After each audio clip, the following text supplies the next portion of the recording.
Hey, welcome back. What was it like paying attention to hedonic tone, the pleasant and unpleasant in your experience? Did you try resting in unpleasant hedonic tone, even if only for a second? What was that like? Today, we'll talk about pleasant hedonic tone. You may be thinking, great, I love pleasant hedonic tone. Me too. But it's not all unicorns and puppies and rainbows. Scientists did a really neat experiment exploring pleasant hedonic tone. Okay, so imagine this. You volunteer to take part in an experiment. When you arrive, a scientist offers you 5 different kinds of delicious chocolate. She asks you to try each one and choose your favorite. Now the experiment begins. The scientist asks you to eat a piece of your favorite chocolate and rate it on a scale of 1 to 10. 1 is yucky. 10 is delicious. You eat the delicious chocolate and rate it a 10. She offers you another piece. You gladly accept. Another 10. This is the best experiment ever. Now, it's a few minutes into the experiment. The chocolate keeps coming. You kind of realize you've had enough chocolate. The next piece kind of tastes like a 5. It's fine, but you don't really want any more. Several more minutes and lots more chocolate. Now you are starting to not want to eat the chocolate.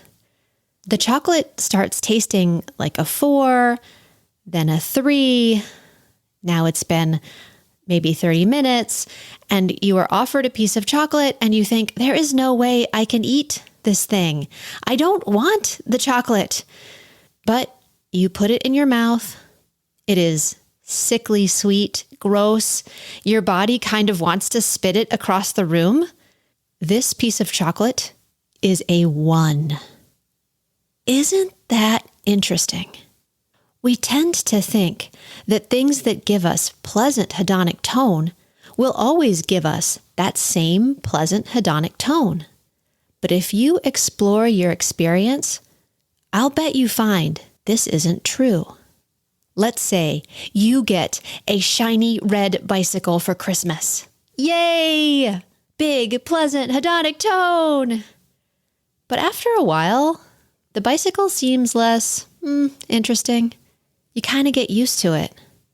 This is so common that scientists have a word for it. Habituation. We usually think the fault is in the object, in this case, in the bicycle. If this bicycle isn't giving me pleasant hedonic tone, it's the bicycle's fault. And clearly, I need a new bicycle. A better bicycle. So I get a new, better bicycle. And sure enough, pleasant hedonic tone. But then, guess what happens? Yep, I get habituated to the new, better bicycle. I get used to it, and it no longer gives me that same pleasant hedonic tone. Maybe I need an even better bicycle. I bet you're seeing what's going on here. In this story, a bunch of new bicycles, but the same old me.